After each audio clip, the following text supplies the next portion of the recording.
Bharatiya Janata party మీద ప్రేమతో కొందరు, భయంతో కొంతమంది మీడియా మద్దతిస్తూ వచ్చారు. ఇప్పుడు ఆ వర్గాల్లో భయంతో మద్దతిస్తూ వచ్చిన వాళ్ళు, అది కూడా 2014-19లో తొక్కాలనే చూశారు. 19లో మళ్ళీ బీజేపీ గెలవడం, అది కూడా భారీ మెజారిటీతో గెలవడంతో వాళ్ళు ఇక బీజేపీతో మనం కలిసి వెళ్ళడం బెటరు, మనం వేరే పార్టీలు నమ్ముకోవడం కంటే అనే రూట్లో వచ్చారు. 2024లో ఎప్పుడైతే బీజేపీకి కాసిన సీట్లు తగ్గినాయి, వాస్తవంగా పర్సంటేజ్ ఆఫ్ ఓట్లలో ఏం తేడా లేదు, 0.8% మించి, కానీ సీట్లు తగ్గేటప్పటికి ఇక బీజేపీ పని అయిపోయిందని వెన్నుపోట్లు పడవడం ప్రారంభించారు.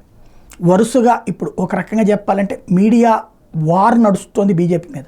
తప్పుడు ప్రచారాలు తెర మీదకి తీసుకొస్తున్నారు, తప్పుడు వార్తల్ని హైలైట్ చేస్తున్నారు. బీజేపీని ఏ స్థాయిలో వెన్నుపోటు పడవాలో ఆ స్థాయిలో చేస్తున్నారు. జరుగుతున్నటువంటి సంఘటనల్లో దేశానికి సంబంధించినటువంటి డెవలప్మెంట్ యాక్టివిటీస్ని అస్సలు ఫోకస్ చేయట్లా. హైవేస్ విపరీతంగా పడుతున్నాయి, పరిశ్రమలు విపరీతంగా వస్తున్నాయి, స్టార్టప్ కంపెనీలు కొత్తగా పుట్టుకొస్తున్నాయి, ఉద్యోగోపాధి అవకాశాలు పెరుగుతున్నాయి, దేశపు పర్చేజింగ్ పవర్ ఇవాళ టాప్ 3కి వెళ్ళింది వరల్డ్ వైడ్గా.